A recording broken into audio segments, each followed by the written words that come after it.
گڑھ سے فرار کی داستان کے ساتھ میں آپ کی خدمت میں حاضر ہوں۔ اس کے مصنف ہیں عنایت اللہ اور یہ اس کا تیسرا حصہ ہے۔ قیدی کیمپ نمبر 45۔ یہ کیمپ یوپی کے شہر فتح گڑھ کی چھاؤنی میں قائم کیا گیا تھا۔ جو بیرکیں ہمارے لیے منتخب کی گئی تھیں وہ انگریزوں نے دوسری جنگ عظیم کے دوران جرمن اور اطالوی جنگی قیدیوں کے لیے بنائی تھیں۔ جنگ کے بعد ان بیرکوں کو راجپوت سینٹر کی تحویل میں دے دیا گیا تھا۔ سن 1971 کی جنگ کے بعد ان بیرکوں کو ایک بار پھر جنگی قیدی کیمپ میں تبدیل کر دیا گیا۔ ہمیں عہدوں کے لحاظ سے الگ الگ کر دیا گیا اور اس کے مطابق الگ الگ بیرکوں میں رکھا گیا۔ کیمپ کے چاروں طرف خاردار تاروں کی باڑیں لگا دی گئی تھیں جن کی 3 قطاریں تھیں۔ ایک قطار میں خاردار تاروں کے رول زمین پر بچھا دیے گئے تھے دوسری قطار کے تاروں تک تاکہ کوئی نہ پہنچ سکے۔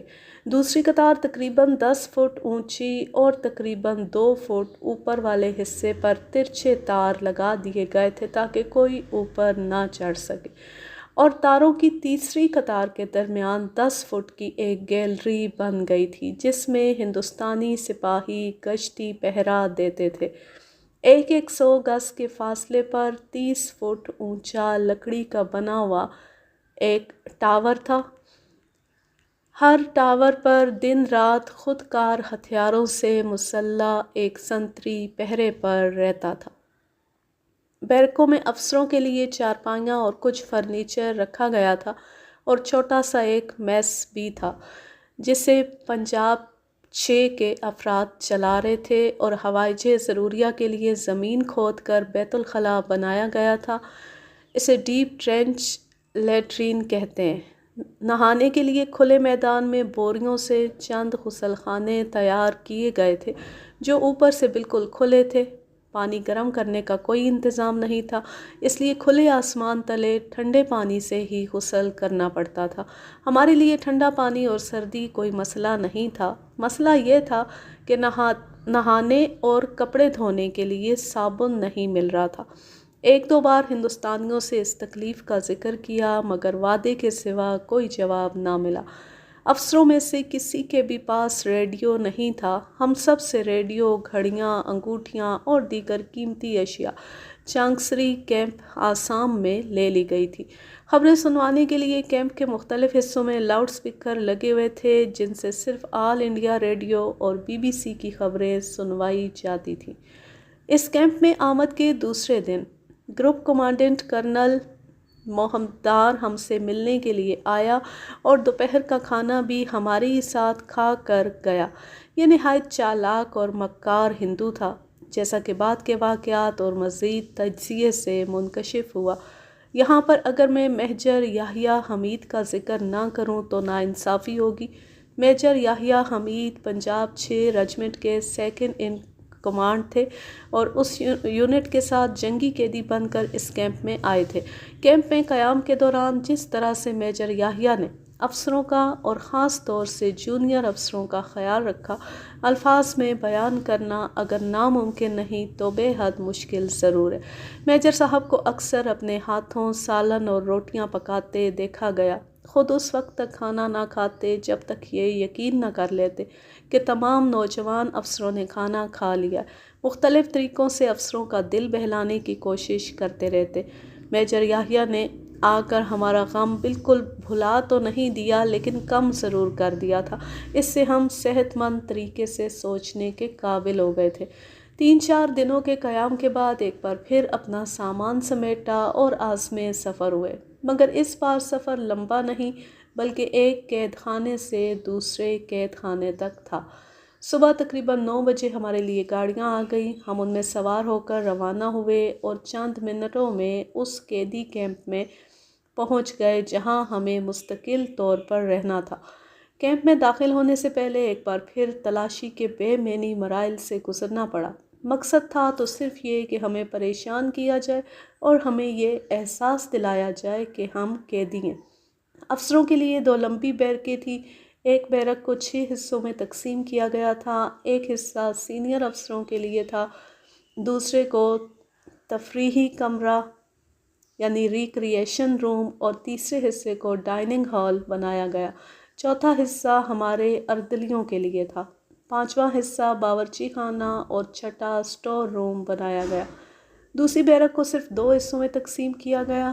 ایک حصے میں ایک دیوار کھڑی کر کے اس کے 2 حصے کر دیے گئے تھے۔ ایک حصہ 8 فٹ لمبا تھا جس میں لکڑیوں اور موم جامے سے 5 غسل خانے بنائے گئے تھے، ہر ایک میں ایک ایک نلکا تھا۔ دوسرے حصے میں 43 افسر رہتے تھے۔ دوسری بیرک کے لیے باہر 80 غسل خانے بنائے گئے تھے اور ساتھ ہی گہری خندق والا ڈیپ ٹرینچ لیٹرین بیت الخلاء بنایا گیا، جس کے لیے غالباً کسی سکھ نے جگہ کا انتخاب کیا تھا کیونکہ ہوا کے رخ کا خیال نہیں رکھا گیا تھا۔ اس قدر بدبو آتی تھی کہ بیرک کے اندر بیٹھنا دوبر ہو جاتا تھا۔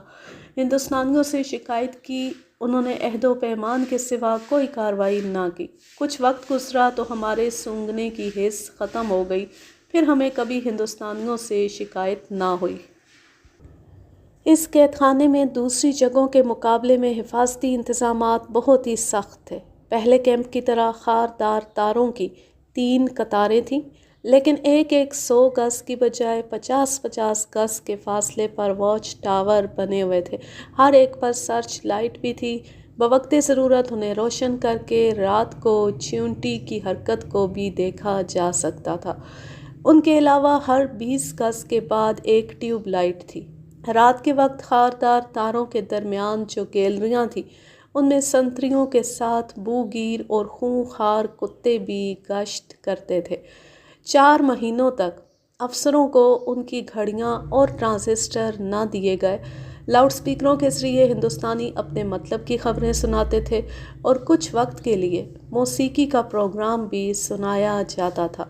میں نے اس اصل کیمپ میں آتے ہی پرائیویٹ کپڑوں کا ایک جوڑا اور وہ ہندوستانی روپے جو مشرقی پاکستان میں پاکستانی روپوں کے بدلے حاصل کیے تھے، پلاسٹک کی ایک تھیلی میں بند کر کے زمین میں دبا دیے۔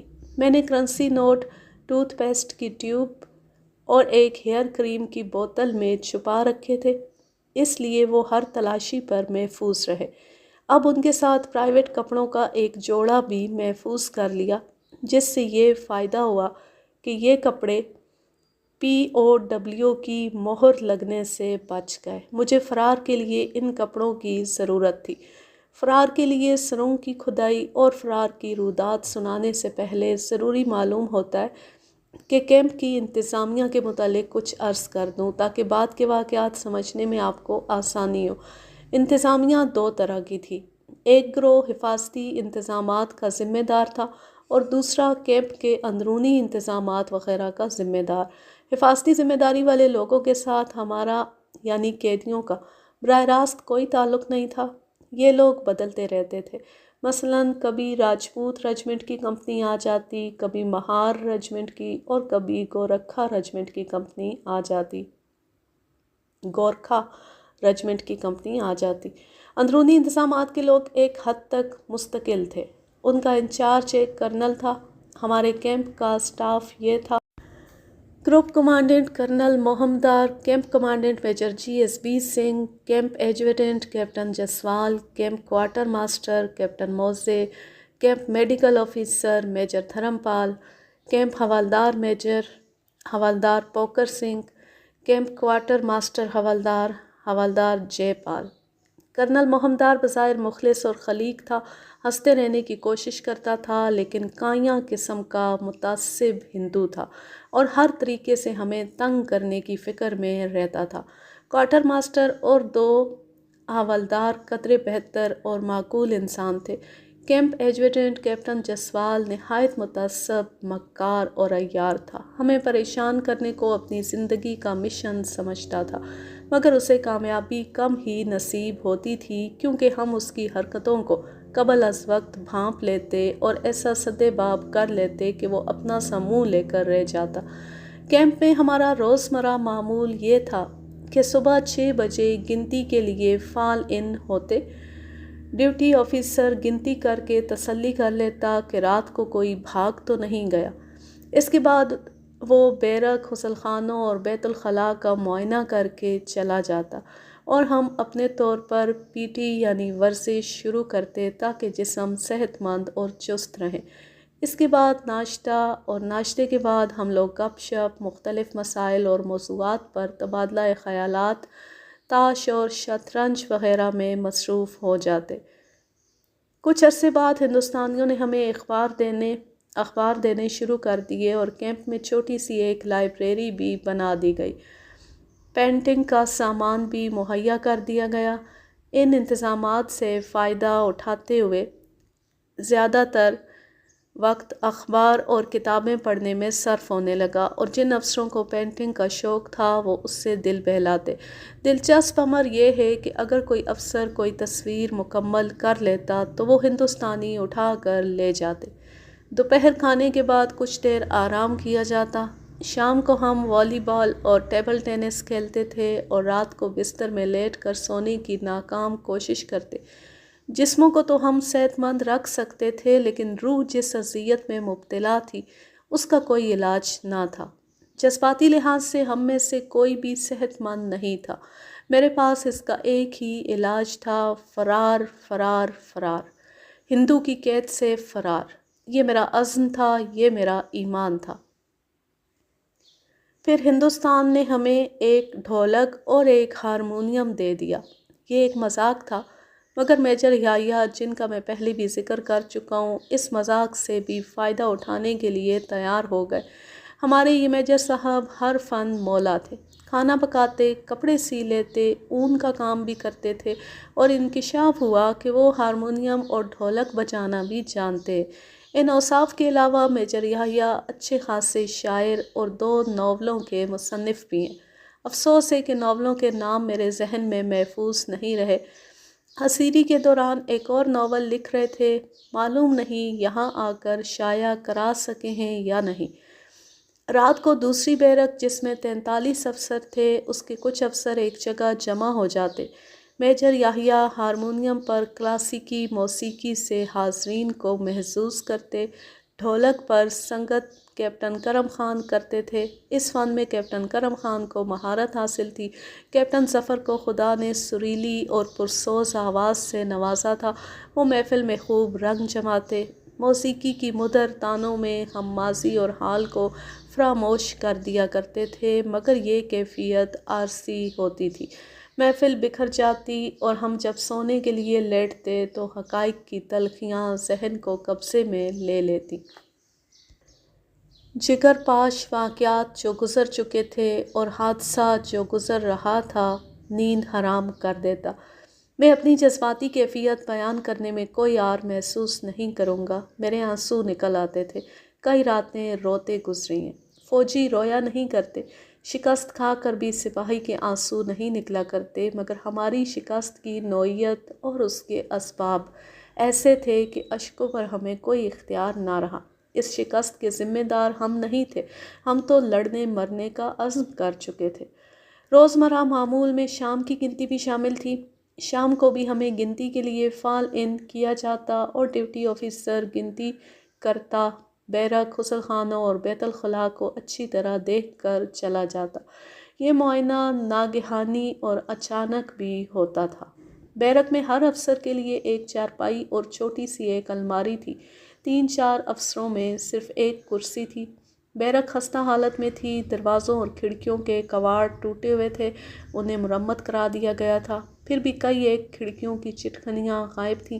ان تمام بیرکوں کی حالت بتاتی تھی کہ انہیں ناقابل استعمال ہونے کی وجہ سے مسمار کرنے کے احکام جاری ہو چکے ہوں گے، مگر ہندوستان کو انہیں کچھ عرصہ اور استعمال کرنے کا موقع مل گیا۔ بیرک میں ایک بھی پنکھا نہیں تھا۔ چھت ٹین کی تھی جو سردیوں میں بیرک کو بہت سرد اور گرمیوں میں تندور بنا دیتی تھی۔ دیواروں پر سفیدی کے آثار قدیمہ کا ذرا ذرا پتہ ملتا تھا۔ فرش جگہ جگہ سے اکھڑا ہوا تھا۔ مشرقی پاکستان میں ہمارے پاس اپنی فوج کے جو اردلی تھے وہی ہمیں اپنے ساتھ رکھنے کی اجازت دے دی گئی تھی۔ اس سے ہمیں بہت سہولت ہو گئی تھی۔ ہم ایک دوسرے کی عادات اور ضروریات سے اچھی طرح واقف تھے۔ قیدی کیمپ میں اردلی اور افسر میں انس اور ہمدردی میں اضافہ ہو گیا تھا۔ میں اپنے اردلی محمد حنیف کو ساری عمر نہیں بھول سکوں گا۔ اس نے مشرقی پاکستان کے میدان کربلا میں اور اسیری میں جس خلوص اور پیار سے میرا ساتھ دیا اور میرے آرام کا خیال رکھا، وہ ایک اردلی کا نہیں، ایک بھائی کا پیار اور خلوص تھا۔ میری دعا ہے کہ وہ خیریت سے پاکستان آ گیا ہو اور جہاں بھی ہو خوش اور مطمئن ہو۔ پورے کیمپ کی ایک سینٹرل کینٹین بھی تھی جس میں نہانے اور کپڑے دھونے کا صابن، دانتوں کے برش اور پیسٹ، شیونگ کریم اور برش، انڈر ویئر، بنیان، بلیڈ اور سگریٹ وغیرہ مل جاتے تھے۔ کبھی کبھار کینٹین میں اچار، مربع، جیم، مکھن اور بسکٹ بھی آ جاتے تھے، مگر اتنی کم مقدار میں کہ نہ ہوتے تو بہتر تھا۔ یہ اشیاء اکثر گھٹیا قسم کی ہوتی تھیں۔ یوں لگتا تھا جیسے یہ بازار میں فروخت نہیں ہو سکی اور انہیں قیدیوں میں کھپانے کے لیے لے آئے ہیں۔ ان کی قیمتیں بھی زیادہ ہوتی تھیں۔ ہم مجبوراً گھٹیا چیزیں ہندوستانیوں کے منہ مانگے داموں خریدتے تھے۔ سب سے زیادہ پریشانی سگریٹ نوشی کے عادی افسروں کو ہوئی۔ وہ اعلیٰ قسم کے سگریٹ پینے کے عادی تھے، مگر کینٹین میں نہایت گھٹیا قسم کے سگریٹ اور بیڑیاں رکھی گئی تھیں۔ مجھے پہلی بار محسوس ہوا کہ سگریٹ نوشی کس قدر مکروہ عادت ہے، انسان کو ذلیل کر دیتی ہے۔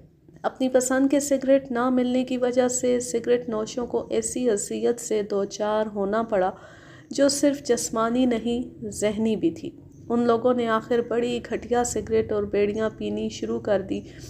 کچھ عرصے بعد مسلسل شکایت کرنے سے اچھے سگریٹ آنے لگے، لیکن اس قدر کم کہ شکایت کا ازالہ نہ ہو سکا اور افسر گھٹیا سگریٹوں کے عادی ہو گئے۔ ہمیں راشن کچا دے دیا جاتا تھا، پکانے کا انتظام ہمارا اپنا تھا۔ یہ راشن ہمیں ہندوستانی سپاہی کے اسکیل کے مطابق ملتا تھا۔ گوشت ہفتے میں 2 بار آتا تھا۔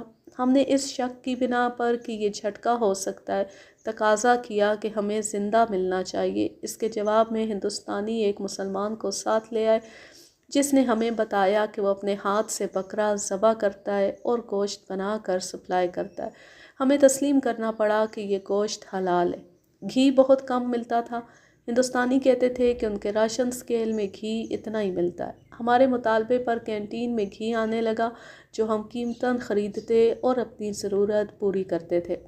اشیاء خریدنے کے لیے کوپن کرنسی چلتی تھی۔ یہ ہمیں جنیوا کنونشن کے تحت سیکنڈ لیفٹیننٹ سے کیپٹن تک 92 روپے، میجر اور لیفٹیننٹ کرنل کو 111 روپے ماہوار ملتی تھی۔ یہ جیب خرچ تھا جو سگریٹ نہ پینے والوں کے لیے کافی تھا۔ ابتدا میں ہمیں باورچی خانے کے لیے جو لکڑیاں ملتی تھیں وہ اس قدر گیلی ہوتی تھیں کہ انہیں جلانا ناممکن تھا۔ یقین کیجئے کہ اکثر اوقات کھانا نہیں پکتا تھا اور ہم بھوکے رہتے تھے۔ ہم بھوک برداشت کر سکتے تھے۔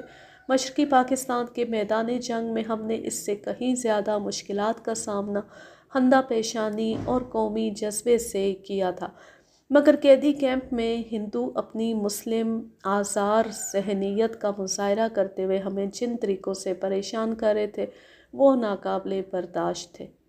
یہ میں قارئین پر چھوڑتا ہوں کہ خود تصور کریں کہ ہماری جذباتی حالت کیا ہوتی ہوگی۔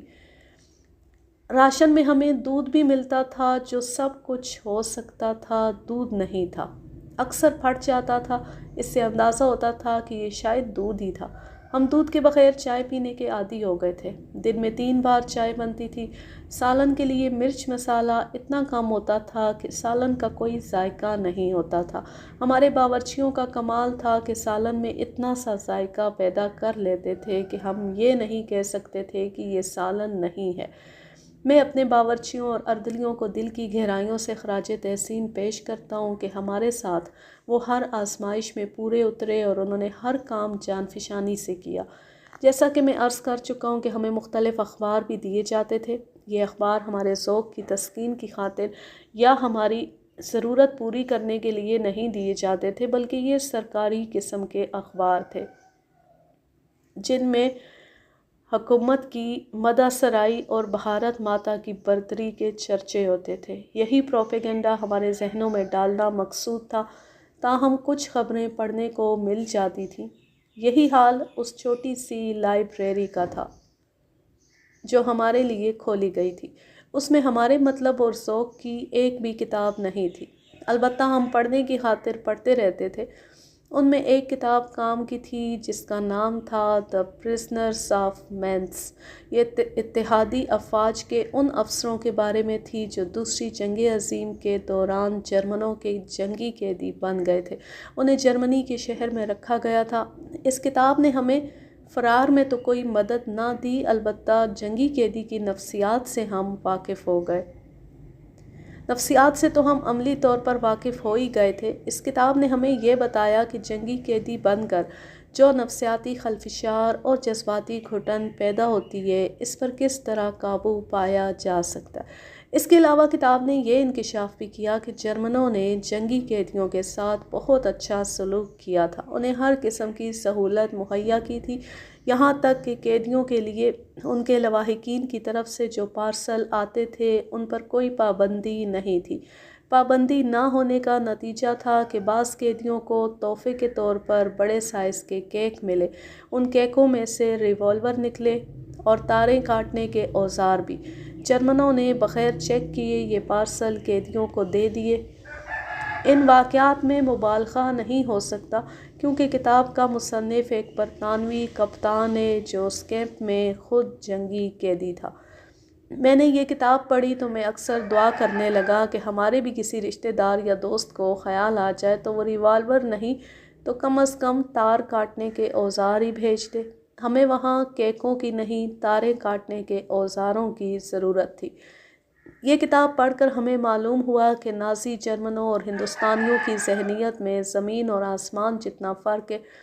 حالانکہ جرمنوں پر درندگی اور بربریت کا الزام عائد کیا جاتا ہے، اس کتاب میں فرار کے متعلق ہمیں یہی کچھ معلوم ہوا کہ ایک کرنل نے فرار کی 4 بار کوشش کی مگر کامیاب نہ ہو سکا۔ ایک بار وہ دھوبی کے ٹرک میں گندے کپڑوں میں چھپ کر نکلنے کی کوشش کر رہا تھا کہ بڑے گیٹ کے سنتری نے کپڑوں کی تلاشی لی اور کرنل کو پکڑ لیا۔ ایک بار اس نے کملوں کو لمبے ٹکڑوں میں پھاڑ کر رسہ بنایا اور بالائی منزل کی کھڑکی سے اتر گیا۔ وہ زمین سے 2 ہاتھ ہی اوپر گیا تھا کہ جرمن سنتری آ گیا اور اس نے کرنل سے پوچھا، محترم کرنل، کیا میں آپ کی کچھ مدد کر سکتا ہوں؟ مختصر یہ کہ یہ کرنل ہر بار رنگے ہاتھوں پکڑا گیا، مگر اس نے اپنے اس حق اور فرض کا پورا استعمال کیا کہ جنگی قیدی دشمن کی قید سے فرار ہونے کا حق رکھتا ہے۔ کچھ کتابیں فوجی تاریخ کے متعلق تھیں اور باقی سب لادینیت اور ہندوستانی جمہوریت نما آمریت کی علم بردار تھیں۔ انہیں دیکھنے سے ہی نفرت پیدا ہوتی تھی۔ ان میں وہ کتابیں بھی تھیں جو انہی دنوں سن 1971 کی جنگ کے متعلق لکھی گئی تھیں۔ ان میں 3 Pakistan cut to size, the rape of Bangladesh, the lightning campaign ہماری لائبریری میں رکھی گئی تھیں۔ ہو سکتا ہے جن پاکستانیوں نے یہ کتابیں پڑھی ہیں انہیں ان کے مندرجات پر یقین آ گیا ہو۔ ہندوستانی عوام نے تو یقیناً انہیں سچی داستانیں سمجھا ہوگا، مگر ہم یعنی پاک فوج کے افسر اور جوان جو ان کتابوں کے مرکزی کردار تھے بتا سکتے ہیں کہ ان کتابوں میں کس ڈھٹائی سے جھوٹ بولے گئے ہیں۔ میں وثوق سے کہہ سکتا ہوں کہ تاریخ کے 2 سب سے بڑے دروغ کو یورپ کا میکاولی اور جرمنی کا گوئبلز بھی اتنا زیادہ اور اس نوعیت کا جھوٹ نہیں بول سکتے تھے۔ کیمپ میں مہینے میں 2-3 بار فلم دکھانے کا انتظام کیا گیا تھا۔ چھوٹے سائز کی اسکرین لگائی گئی تھی۔ پہلی فلم دستاویزی تھی جو مرزا غالب کی سوانح حیات تھی، مگر اس قدر پرانی تھی کہ کچھ نظر آئی کچھ نہ آئی۔ اس کے بعد ہندوستانی فلمیں دکھاتے رہے جو بجلی کی کمزوری کی وجہ سے کچھ اس طرح دیکھی گئیں کہ تصویر ہے تو آواز نہیں، آواز ہے تو تصویر نہیں، اور اگر دونوں ہیں تو تصویر دھندلی اور آواز دھیمی۔ بہرحال یہ بھی ایک شغل تھا جس سے ہم ہر ماہ 2-3 بار دل بہلا لیتے تھے۔ افسر اپنی وردیاں اور بستر مشرقی پاکستان سے ساتھ لائے تھے۔ مشکل ان کے لیے پیدا ہوئی جو سکوت ڈھاکہ سے پہلے ہی زخمی حالت میں پکڑے گئے تھے۔ انہیں ہندوستانیوں نے ایک ایک رضائی دی تھی۔ ان کے علاوہ خاکی وردی، جراب، بنیان اور انڈرویئر بھی دیے تھے، مگر جو کپڑا پھٹ جاتا اسے بدلوانا جوئے شیر لانے کے برابر ہوتا تھا۔ پرائیویٹ کپڑوں کی ضرورت شدید تھی۔ افسروں نے ایک ایک شلوار یا پجامے پر 10 پیوند لگا رکھے تھے۔ پاکستان سے پارسل آنے لگے تو یہ ضرورت پوری ہو گئی۔ ہندوستانیوں کی ہر حرکت دلچسپ ہوتی تھی، مگر جوتوں کے معاملے میں انہوں نے نہایت دلچسپ طریقے سے ہمیں پریشان کیا۔ ہمیں کینوس شوز اور کھلے چپل کا ایک ایک جوڑا دیا گیا، مگر ساتھ یہ حکم دیا گیا کہ بوٹوں اور شوز کے تسمے نکال کر جمع کرا دیے جائیں۔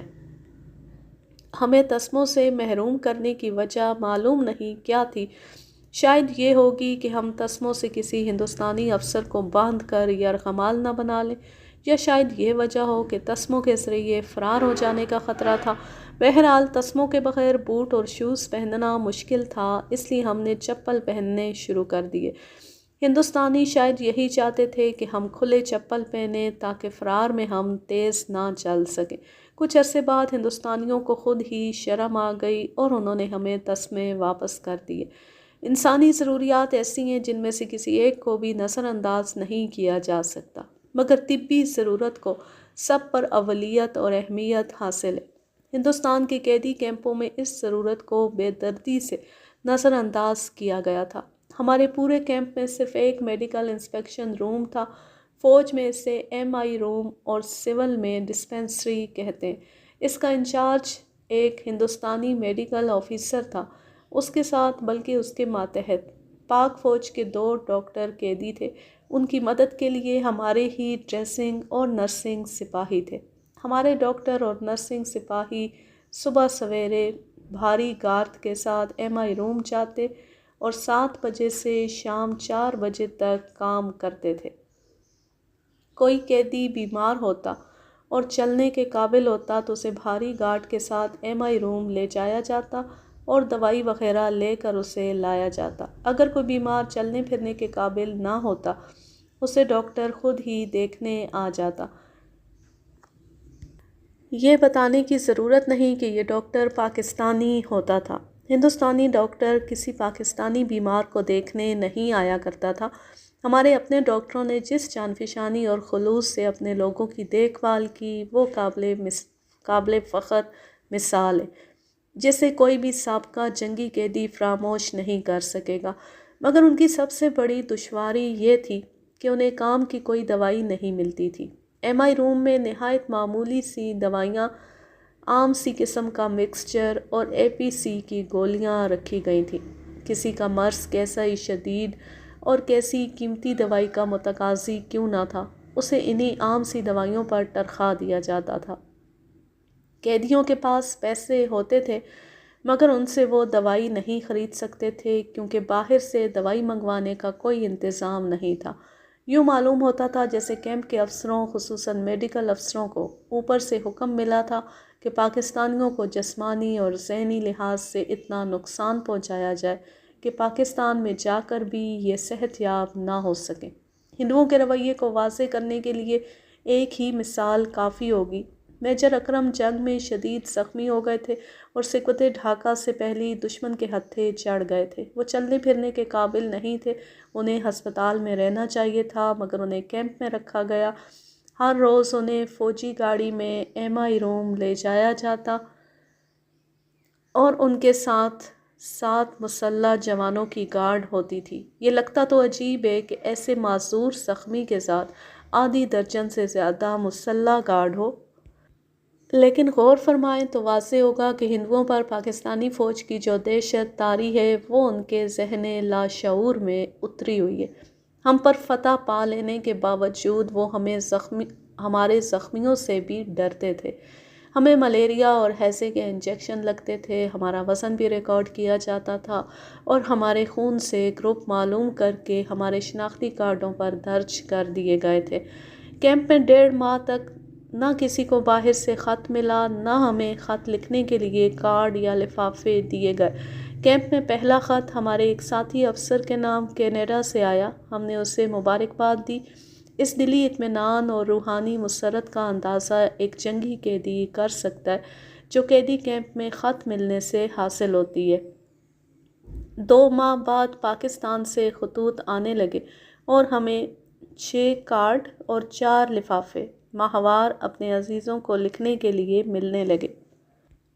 آنے اور جانے والے خطوط سینسر ہوتے تھے جس سے دونوں طرف کی ڈاک میں خاصی تاخیر ہو جاتی تھی۔ ایک اندازے کے مطابق پاکستان سے آئے ہوئے ایک خط کو کیمپ تک پہنچنے میں 2 سے 2.5 مہینے لگتے تھے۔ اسی رفتار سے ہمارے خطوط پاکستان تک پہنچتے تھے۔ کچھ عرصے بعد کیمپ آرڈرز میں کہا گیا کہ قیدیوں کے بہترین ڈسپلن کے پیش نظر انہیں اجازت دی جاتی ہے کہ وہ اپنے ان رشتہ داروں اور دوستوں کو خطوط لکھ سکتے ہیں جو ہندوستان میں مقیم ہیں، اور ایک کیمپ سے کسی بھی دوسرے کیمپ کے دوستوں کو خطوط لکھے جا سکتے ہیں۔ ہم نے ہندوستانیوں کی اس کرم نوازی پر غور کیا تو اس نتیجے پر پہنچے کہ ہندوستانی ہمارے ان رشتہ داروں کا کھوج لگانا چاہتے ہیں جو ہندوستان میں مقیم ہیں، اور وہ انہیں ہمارے متعلق ڈرا دھمکا کر یا لالچ دے کر انہیں اور ہمیں پاکستان کے خلاف استعمال کریں گے۔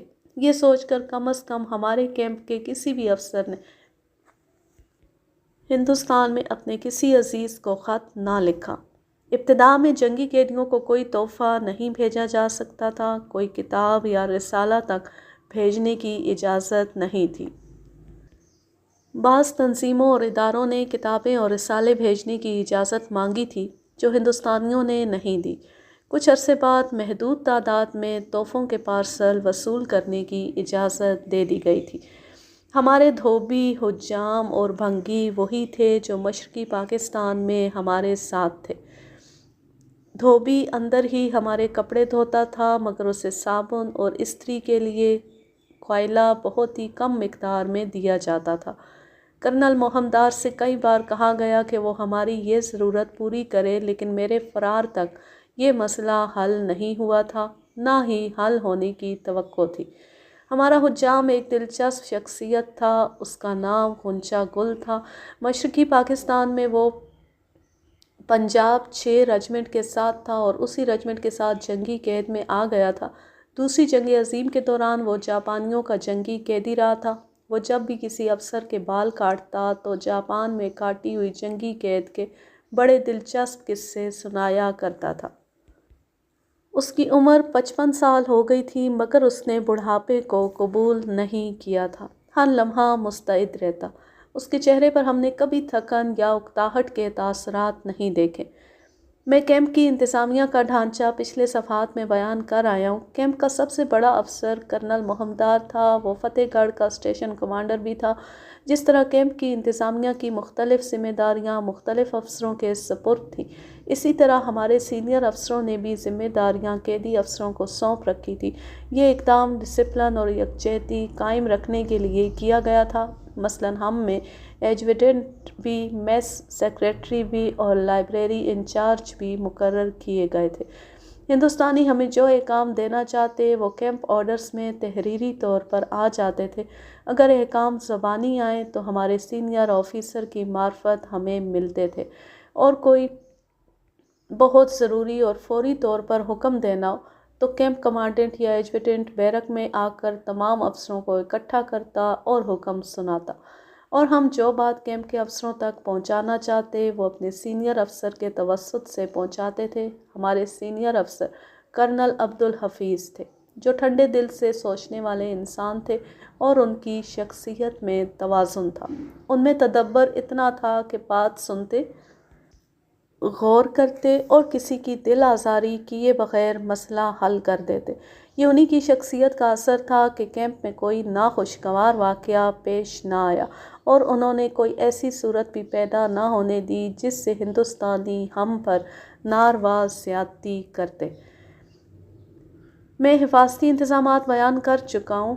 وہ ابتدائی انتظامات تھے، اس کے بعد انہیں سخت سے سخت تر کیا جانے لگا۔ مثلاً کیمپ کے ارد گرد سرچ لائٹوں اور ٹیوب لائٹوں سے روشنی اس قدر زیادہ کر دی گئی تھی کہ رات کو کوئی اندھیری جگہ نظر نہیں آتی تھی۔ پہلے واچ ٹاور لکڑی کے تھے، انہیں شاید قابل تسخیر سمجھ کر ان کی جگہ لوہے اور سیمنٹ کے ٹاور بنا دیے گئے۔ ہر ٹاور کی بلندی 40 فٹ تھی۔ سنتریوں کی تعداد بھی دگنی کر دی گئی۔ ابتدا میں خاردار تاروں کی 3 باڑیں تھیں جو 5 کر دی گئیں۔ یہ حکم جاری کیا گیا کہ تاروں سے 3 فٹ سے آگے کوئی نہیں جا سکتا۔ خلاف ورزی کرنے والے کو گولی مار دینے کا حکم دے دیا گیا۔ ایک بار صبح اور ایک بار شام کو گنتی ہوتی تھی، پھر رات کو اچانک معائنہ ہونے لگا، اور اس کے بعد رات کو کبھی کبھی 2 بار چیکنگ کی جانے لگی۔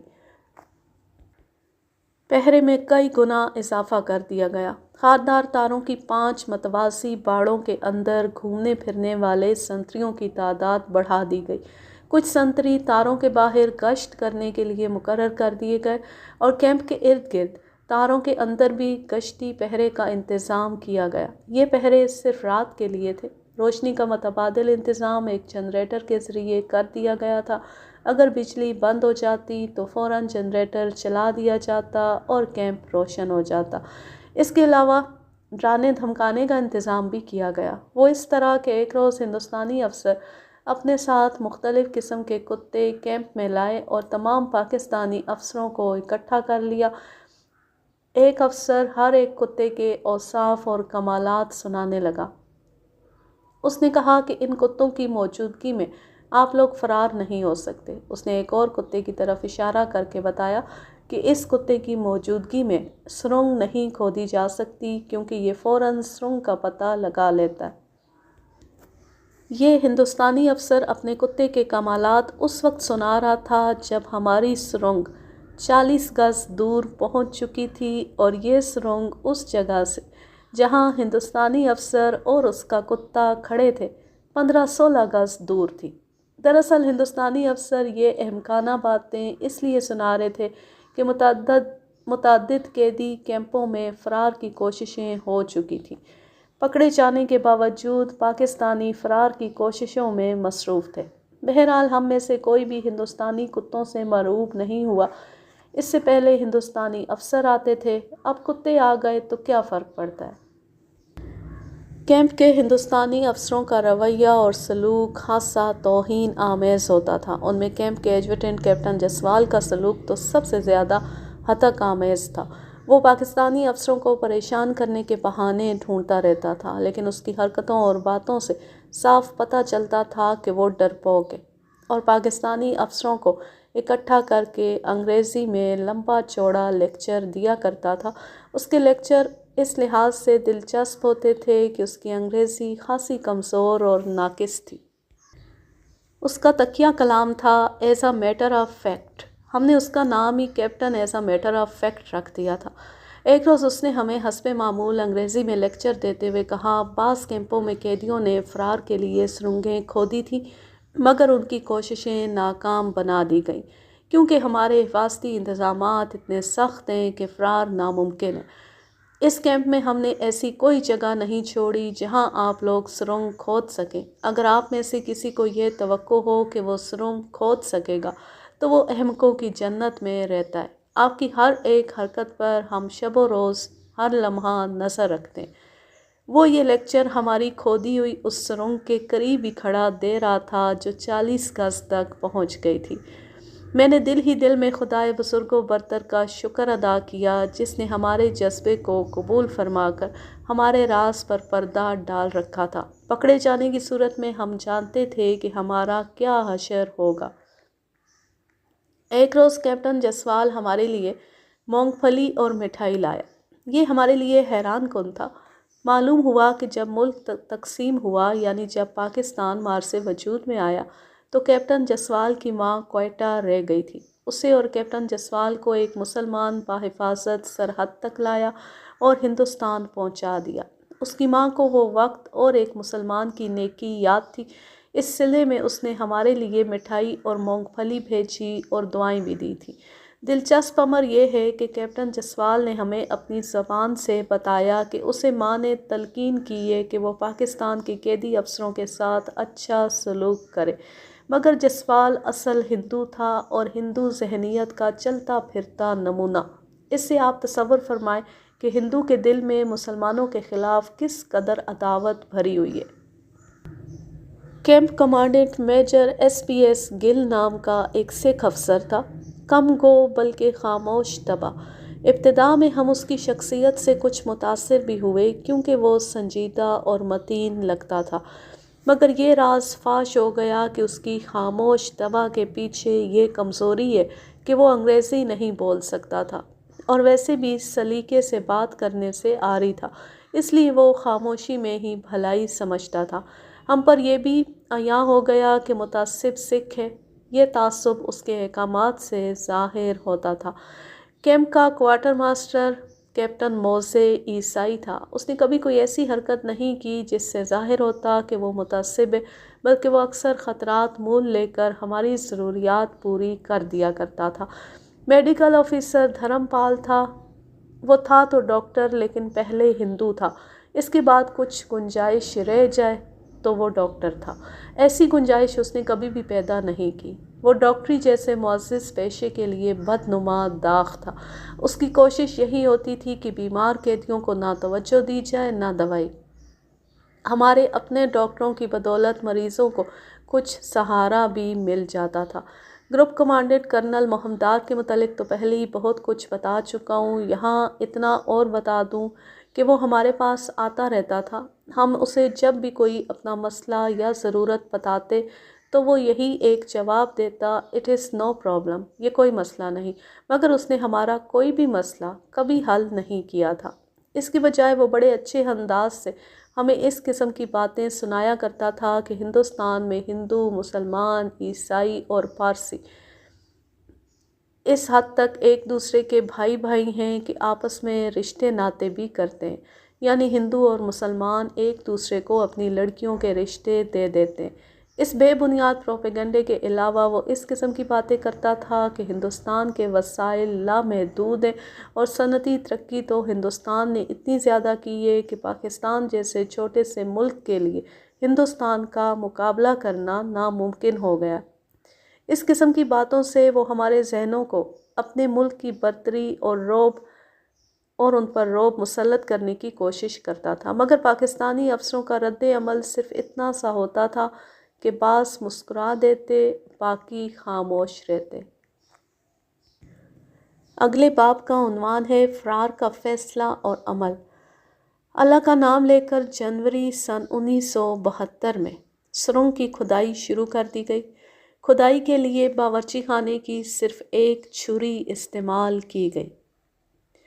جنوری سن 1972 میں فتح گڑھ قیدی کیمپ میں آتے ہی ہم خیال پاکستانی افسروں نے فرار کی سکیم بنانی شروع کر دی تھی۔ یہ تو میں آپ کو بتا چکا ہوں کہ میجر طارق پرویز سے میری اچانک اور غیر متوقع ملاقات قید میں ہوئی تھی۔ وہ ملٹری اکیڈمی میں میرا پلاٹون کمانڈر رہ چکا تھا۔ اس نے قید میں مجھ سے پوچھا تھا کہ میرا فرار ہونے کا ارادہ ہے یا نہیں۔ میں نے اسے پرعزم انداز سے بتایا کہ میں فرار کا ارادہ رکھتا ہوں، موقع نہ ملا تو موقع پیدا کروں گا۔ اب ہم وہ افسر جو فرار ہونا چاہتے تھے اسکیمیں بنانے لگے۔ ہم روز اکٹھے بیٹھتے اور فرار کی ترکیبیں زیر بحث لائی جاتی، ہر ترکیب کے خطرات پر بات چیت ہوتی، کامیابی اور ناکامی کے امکانات پر غور ہوتا، اور یوں ہماری اسکیم نکھر کر سامنے آتی رہی۔ 3-4 دنوں میں ہم سب اس پر متفق ہو گئے کہ اتنے سخت حفاظتی انتظامات میں تار پھلانگنا یا کاٹنا ممکن نہیں اور یہ کوشش خودکشی کی کوشش ہوگی۔ صرف ایک ذریعہ تھا، سرنگ۔ یہ ذریعہ اتنا سہل نہ تھا جتنا آسانی سے سوچ لیا گیا تھا۔ اس کے لیے غیر معمولی حوصلے، ہمت و استقلال، صبر و تحمل اور مہینوں کے حساب سے وقت کی ضرورت تھی۔ ہم سب نے فیصلہ کر لیا کہ سرنگ کھودی جائے۔ فیصلے کے فوراً بعد جگہ اور سرنگ کی سمت کے انتخاب کے لیے جدوجہد شروع کر دی گئی۔ آپ ذرا ہماری بیرکوں کی ساخت اور حصوں میں تقسیم کی تفصیل ایک بار پھر دیکھ لیں۔ ایک بیرک کے ایک حصے میں 5 غسل خانے بنائے گئے تھے۔ ہم نے ان میں سے ایک غسل خانہ منتخب کر لیا۔ یہ خاردار تار کی پہلی یعنی اندرونی باڑ سے تقریباً 30 گز دور تھا۔ سرنگ کے لیے یہی موزوں سمجھا گیا۔ سب سے پہلا مسئلہ یہ پیش آیا کہ فرش سیمنٹ کا تھا، اسے آواز پیدا کیے بغیر توڑا کس طرح جائے؟ کھدائی کی دھماکہ نما آواز بھی سنتریوں کو اندر لا سکتی تھی۔ بسم اللہ پڑھ کر ہی پکڑے جانے کا خطرہ 100% تھا۔ اللہ کی مدد شامل حال تھی۔ جیسا کہ میں بتا چکا ہوں کہ فتح گڑھ چھاؤنی راجپوت رجمنٹ کا ٹریننگ سینٹر تھا۔ رنگروٹ چاند ماری رائفل فائرنگ کی مشق کیا کرتے تھے۔ چاند ماری کا رینج کیمپ سے بمشکل 100 گز دور تھا۔ ہمارے جن سویلین دوستوں نے رائفل کے فائر کا دھماکہ سنا ہے، انہیں اندازہ ہوگا کہ 100 گز دور رائفل فائر کی جائے تو دھماکہ کتنا زیادہ ہوتا ہے، اور جب یہ دھماکے مسلسل ہوں تو ارد گرد کانوں پڑی آواز نہیں سنائی دیتی۔ ہمارے ایک ساتھی افسر نے کہا کہ فرش کی کھدائی اس روز کی جائے جس روز چاند ماری ہو رہی ہو، اور کھدائی کے دھماکے فائر کے دھماکوں میں گم کرنے کی کوشش کی جائے۔ یہ نہایت اچھی تجویز تھی، اس پر تمام ساتھی متفق ہو گئے۔ اس تجویز کا ہم پر یہ اثر بھی ہوا کہ یہ سوچ کر ہمارے حوصلے بڑھ گئے کہ جس طرح اس مسئلے کا حل نکل آیا ہے، اسی طرح خدا ہماری ہر مشکل آسان کر دے گا۔ ہم نے دیکھ لیا تھا کہ جہاں سرنگ کو پہنچانا ہے وہ علاقہ صاف اور کھلا ہے، اور وہی موضوع ہے۔ ہم نے حساب کیا تو معلوم ہوا کہ ہمیں 200 گز لمبی سرنگ کھودنی پڑے گی، اور اس کے لیے جو عرصہ درکار ہوگا وہ 3 اور 4 ماہ کے درمیان ہوگا۔ کھدائی کے لیے ہمارے پاس کوئی موزوں اوزار نہیں تھا۔ میس کے باورچی خانے میں سبزی کاٹنے والی ایک چھری تھی۔ ذرا تصور فرمائیے کہ ہمیں ایک چھری سے 200 گز لمبی سرنگ کھودنی تھی۔ بعد میں ہمارے تمام اندازے غلط ثابت ہوئے۔ کہاں ہم نے 3-4 ماہ کا اندازہ لگایا تھا، مگر عملاً ہم 9 مہینوں میں صرف 70 گز سرنگ کھود سکے تھے۔ جنوری سن 1972 کے تیسرے ہفتے میں اللہ کا نام لے کر سرنگ کی کھدائی شروع کر دی گئی۔ اس روز راجپوت سینٹر کے رنگروٹ چاند ماری کر رہے تھے۔ ان کی رائفلوں کے دھماکوں سے آواز ملا کر ہم نے 4 مربع فٹ فرش توڑ لیا۔ فرش ایک موٹے کیل پر پتھر مار مار کر توڑا گیا تھا۔ فرش کے ٹکڑے محفوظ رکھ لیے گئے۔ اس کے بعد سرنگ کی کھدائی چھری سے شروع کی گئی اور تقریباً 8 فٹ تک پہنچا دی گئی۔ اب دوسرا اور سب سے بڑا مسئلہ سامنے آیا، یہ تھا مٹی غائب کرنے کا مسئلہ۔ ہمیں یہ بھی اندازہ نہیں تھا کہ مٹی کتنی زیادہ نکلے گی۔ ہمارے ساتھیوں نے پتلونوں کی جیبوں میں چھوٹے چھوٹے سوراخ کر لیے اور جیبوں میں مٹی بھر کر باہر لے جانے اور بکھیرنے لگے، مگر اس طریقے سے مٹی پھینکنے کی رفتار اس قدر کم تھی کہ ایک دن کی نکالی ہوئی مٹی غائب کرنے کے لیے 2-3 دن درکار تھے۔ یہ بھی پیش نظر رکھیں کہ ہم ہر لمحہ سنتریوں اور ہندوستانی افسروں کی نظر میں رہتے تھے۔ کسی بھی وقت کوئی اچانک اندر آ سکتا تھا۔ ہم تمام ساتھی گہری سوچ میں غرق ہو گئے۔ مٹی کو فوراً غائب کرنے کا کوئی تیز اور بہترین طریقہ دریافت کرنا تھا۔ اس کے ساتھ ہی ایک اور مسئلہ سامنے آ گیا۔ روزمرہ کھدائی کے بعد سرنگ کے دھانے کو کھلا نہیں رکھا جا سکتا تھا۔ اسے ایسے طریقے سے چھپانا تھا کہ کوئی ہندوستانی افسر اچانک غسل خانے میں چلا جائے تو اسے شک بھی نہ ہو کہ یہاں سے سرنگ کھودی جا رہی ہے۔ اس مسئلے کا حل جلد ہی سوچ لیا گیا۔ سرنگ کونے میں کھودی گئی تھی، لہٰذا اس کے دہانے پر 2 طرف دیواریں تھیں۔ منہ کے قریب سے ہم نے دیواروں کی سب سے نیچے والی اینٹوں کو نکال کر اس طرح پھر وہیں جما دیا کہ ان کا کچھ حصہ باہر کو نکلا رہا۔ ان اینٹوں پر لکڑی کا ایک تختہ رکھ دیا گیا اور تختے پر کچھ کپڑے رکھ دیے گئے تاکہ اوپر کی مٹی سرنگ میں نہ جائے۔ یہ تختہ ان چھوٹی میزوں میں سے ایک کا تھا جو ہندوستانیوں نے پلنگوں کے ساتھ رکھنے کے لیے دی تھی۔ ہر میز کے 2 تختے تھے، ایک اوپر ایک نیچے۔ ہم نے ایک میز کا نیچے والا تختہ اتار کر استعمال کیا تھا۔ تختے پر رکھے ہوئے کپڑوں پر ہم نے ضرورت کے مطابق مٹی ڈالی اور فرش کے ان ٹکڑوں کو اس پر جما دیا جو ہم نے یہاں سے اکھاڑے تھے۔ یہ انتظام ایسی خوبی سے کیا گیا کہ کوئی غور سے دیکھتا تو ہی اسے شک ہوتا کہ یہاں کچھ گڑبڑ ہے۔ اس غسل خانے کے بالکل سامنے ایک بلب لگا ہوا تھا۔ اسے توڑ دیا گیا۔ اس غسل خانے کے نلکے کو بالکل بیکار کر دیا گیا تاکہ یہ نلکا استعمال ہی نہ ہو اور سرنگ میں پانی جانے کا خطرہ نہ رہے۔ سرنگ کے متعلق صرف ان پاکستانی افسروں کو علم تھا جو اس اسکیم میں شامل تھے، باقی سب سے اسے چھپایا گیا تھا۔ اس رازداری کی بہت ہی ضرورت تھی کیونکہ سردیوں کا موسم تھا، اس لیے غسل خانے کم ہی استعمال ہوتے تھے۔ کسی نے یہ دیکھنے کی ضرورت ہی محسوس نہ کی کہ 5ویں غسل خانے کا نلکا خراب ہے یا کیوں خراب ہے۔ موسم گرم ہوتی جب ہمارے دیگر ساتھیوں نے 5ویں غسل خانے کی طرف توجہ دی تو ہم نے ان پر یہ راز فاش کر دیا۔ وہ آخر ہمارے ساتھی تھے، پاکستانی تھے، وہ بھی ہمارے مشن اور مہم میں شامل ہو گئے۔ مٹی غائب کرنے کا طریقہ بھی ایک افسر نے سوچ لیا۔ اس نے تجویز پیش کی کہ اس مقصد کے لیے خندق والے بیت الخلاء استعمال کیے جائے۔ میں آپ کو بتا چکا ہوں کہ خندق والے بیت الخلاء کیسے ہوتے ہیں۔ ان کی خندق بہت گہری ہوتی ہے، اس کے اوپر لکڑی کے کموڈ بنائے جاتے ہیں۔ یہ بیت الخلاء ہمارے بہت کام آئے۔ مٹی اٹھانے کے لیے چادریں پھاڑ کر چھوٹی چھوٹی تھیلیاں بھرتے اور کمبل میں چھپا کر بیت الخلاء میں خالی کر آتے۔ کمبل ٹھنڈ کے بہانے اوپر لیے جاتے تھے، لیکن یہ مٹی کی تھیلی چھپا کر بیت الخلاء تک لے جانے کا بہانہ تھا۔ ہم نے جب دیکھا کہ مٹی ٹھکانے لگانے کی رفتار تیز ہو گئی ہے اور کھدائی کا کام بھی رواں ہو گیا ہے تو ہم نے فوجی انداز کے مطابق کام کرنے والے افسروں کے باقاعدہ گروپ بنا دیے۔ یہ اس طرح تھے: کھودنے والا گروپ۔ اس گروپ میں صرف انہیں رکھا گیا جن کے جسم دبلے پتلے تھے کیونکہ سرنگ کا قطر 2 فٹ تھا۔ مٹی غائب کرنے والا گروپ، اس کا کام نام سے ظاہر ہے۔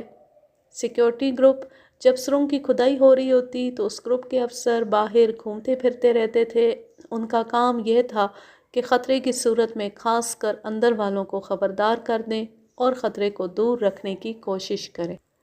روزمرہ کھدائی کا کام ختم ہونے کے بعد یہ بھی اسی گروپ کی ذمہ داری تھی کہ سرنگ کا دھانا تختے، کپڑوں اور فرش کے ٹکڑوں سے چھپا دے۔ سرنگ کی کھدائی کے لیے یہ اہتمام کیا گیا تھا کہ کھدائی کرنے والے افسر غسل خانے میں کپڑے تبدیل کرتے تھے۔ اس مقصد کے لیے 2 قمیضیں اور 2 پتلونیں غسل خانے میں رکھ دی گئی تھیں۔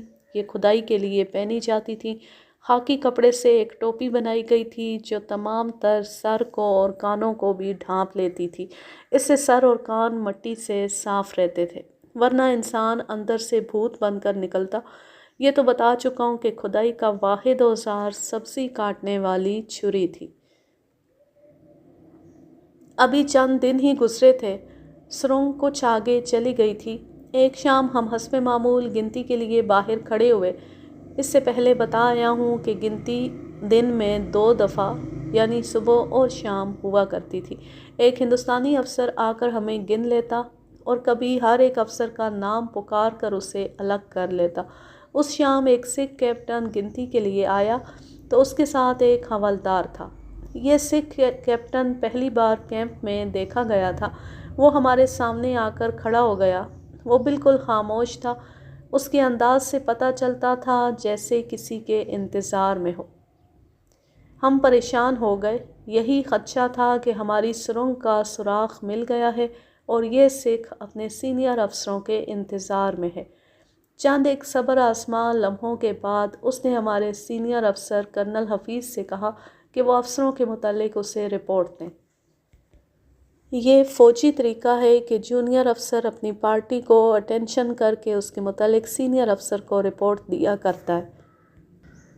کرنل حفیظ نے اس سکھ کیپٹن سے کہا کہ اس سے پہلے یہاں یہ طریقہ اختیار نہیں کیا گیا۔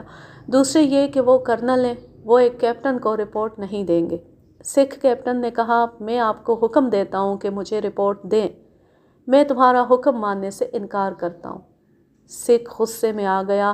کچھ احکام دیے جنہیں ہم فوجی زبان میں ورڈز آف کمانڈ کہتے ہیں، مثلاً attention, left turn, right turn وغیرہ۔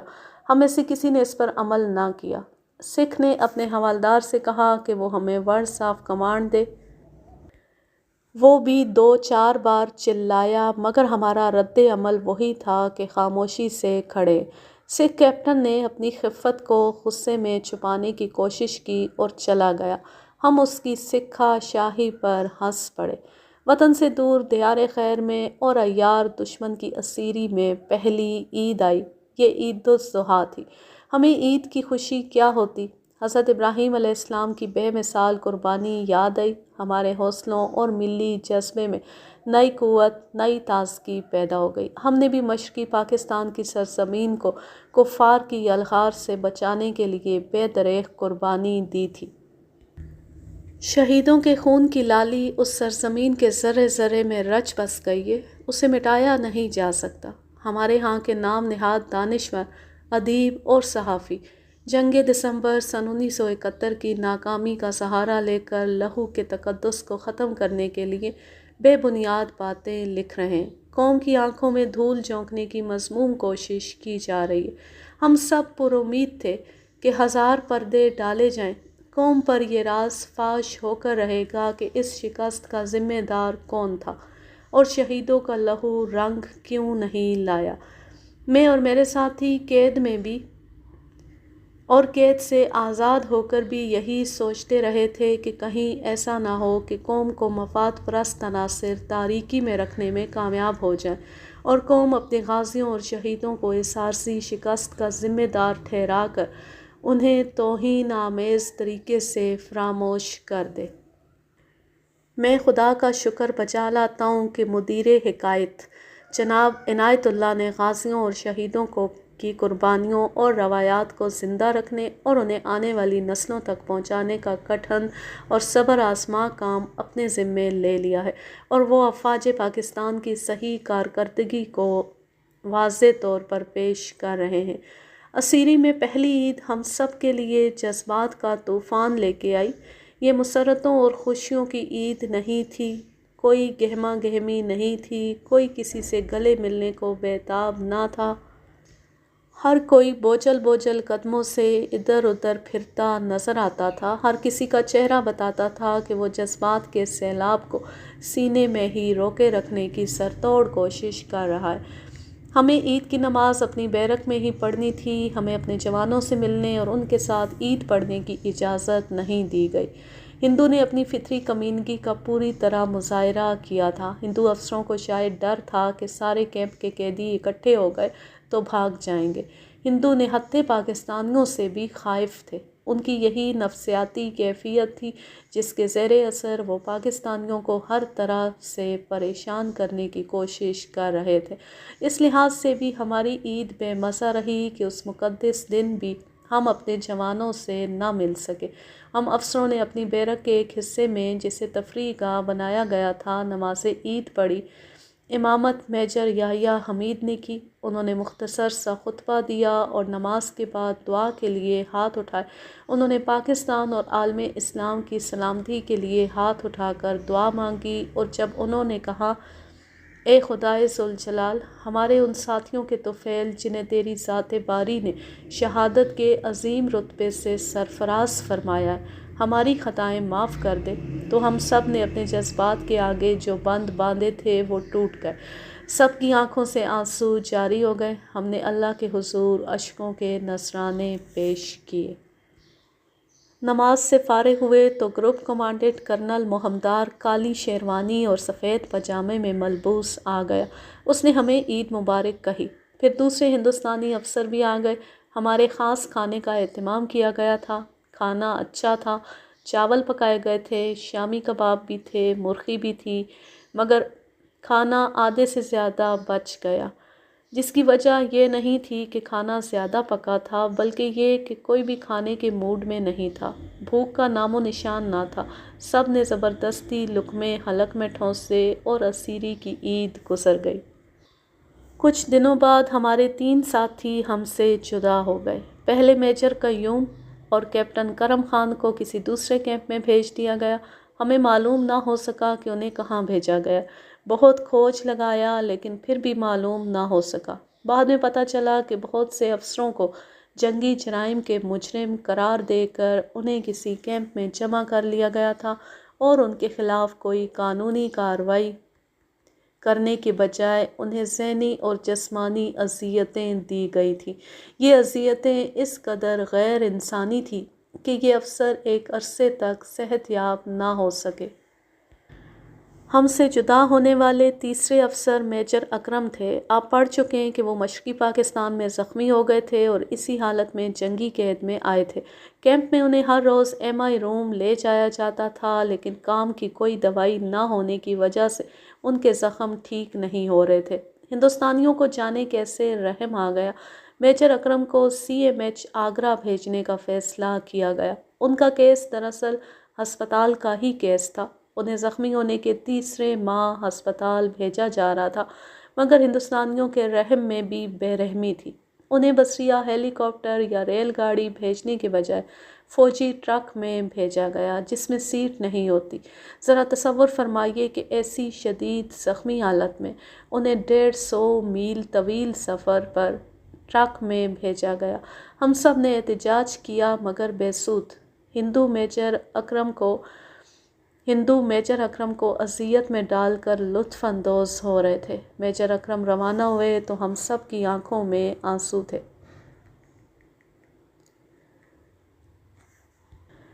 اگلا باب ہے سرنگ میں خون اور اچانک تلاشی۔ سرنگ کی کھدائی جاری تھی، کام تسلی بخش رفتار سے خیریت سے ہو رہا تھا۔ اس دوران جنرل کول ہمارے کیمپ کے دورے پر آیا تو ہماری بیرک میں آیا۔ خاصا بدتمیز قسم کا جرنیل تھا۔ ہم سے ہماری تکالیف کے متعلق پوچھنے کے بجائے اس نے یہ کہنا شروع کر دیا کہ ہمیں یہاں بڑے ہی آرام اور آسائش میں رکھا گیا اور ہمیں یہاں کوئی تکلیف نہیں۔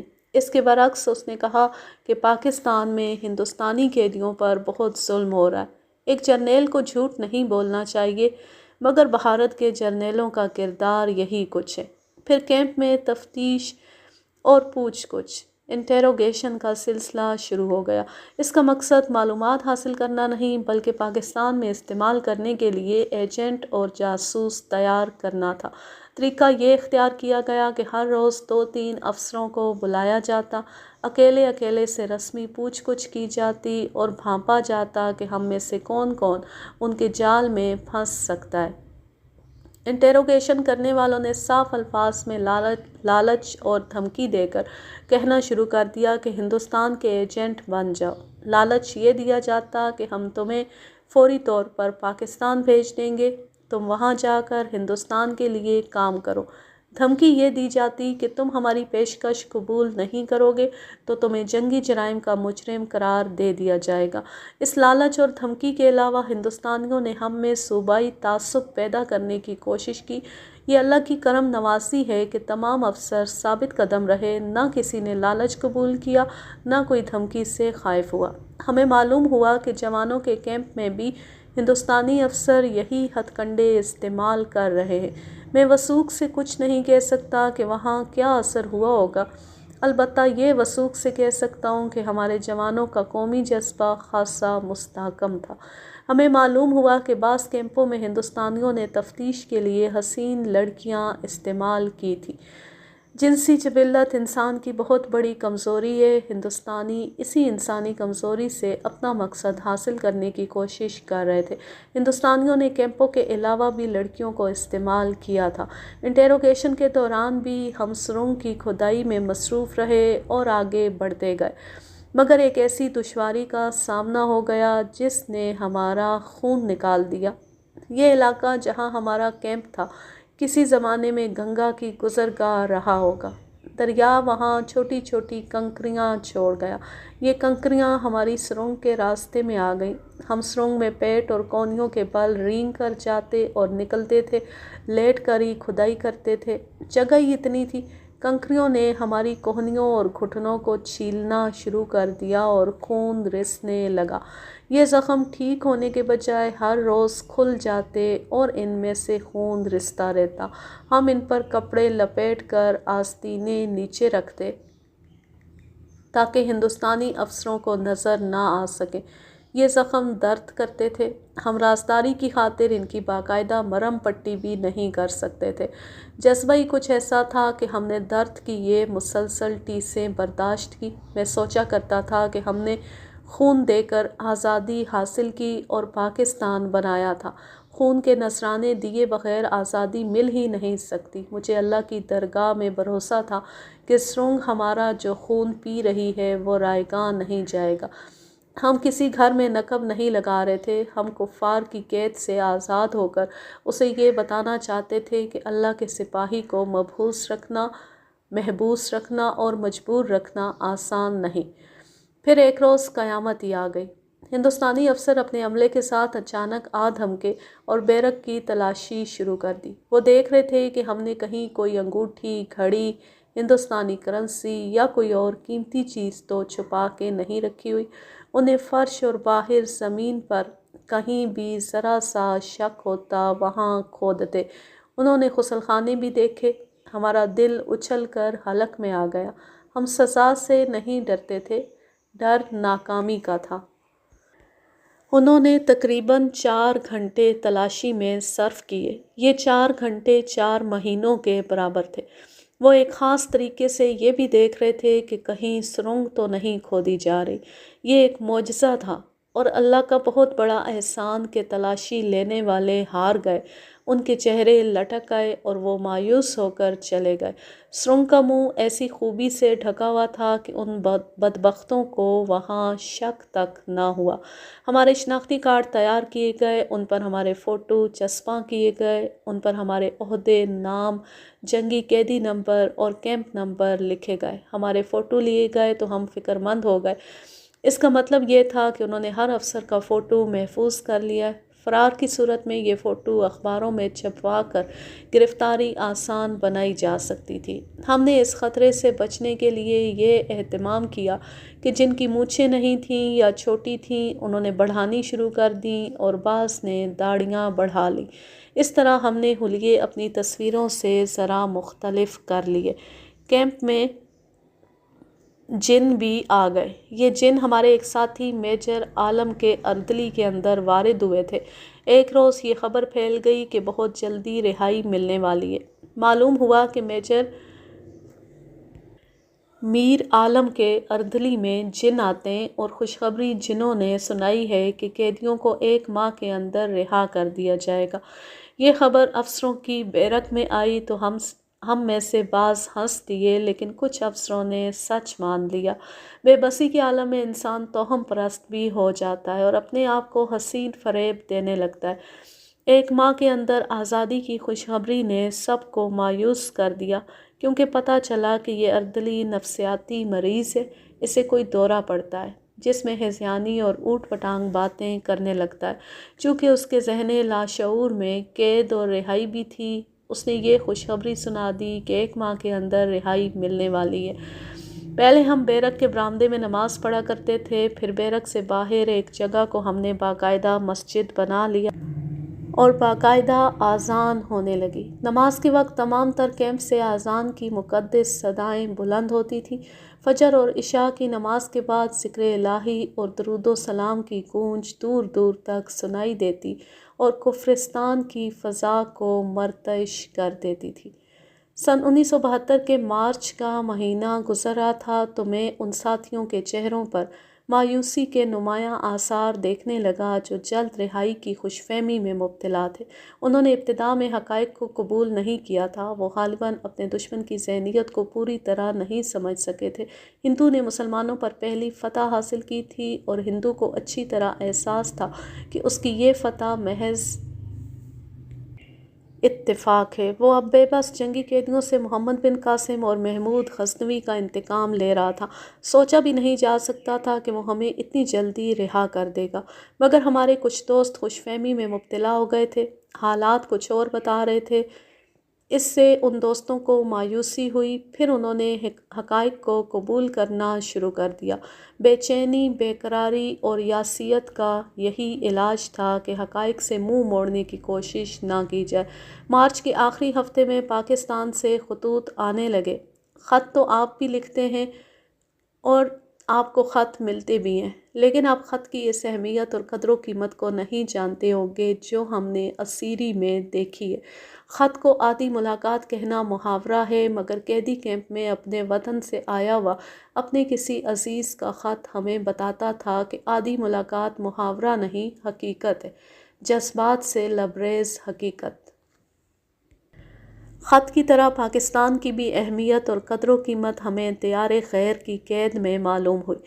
بیرک میں لاؤڈ سپیکر لگا ہوا تھا جس سے ہمیں آل انڈیا ریڈیو اور BBC کی خبریں سنائی جاتی تھیں۔ ہم ان خبروں میں زیادہ دلچسپی نہیں لیتے تھے، لیکن ان میں جب پاکستان کا نام آتا تھا تو جذبات کی شدت اور عقیدت کی انتہا سے رونگٹے کھڑے ہو جاتے تھے۔ کسی چیز پر پاکستان کا نام لکھا نظر آتا تو اسے احترام سے اٹھا لیتے تھے۔ یہ عقیدت مندی ہمیں فرار کی کوششوں میں نیا حوصلہ اور نیا عزم دیتی تھی۔ آج کے لیے بس اتنا ہی۔ اب میں لیتی ہوں آپ سے اجازت۔ جہاں رہیں خوش رہیں، شاد و آباد رہیں، ہنستے مسکراتے رہیں۔ اللہ حافظ، اللہ نگہبان۔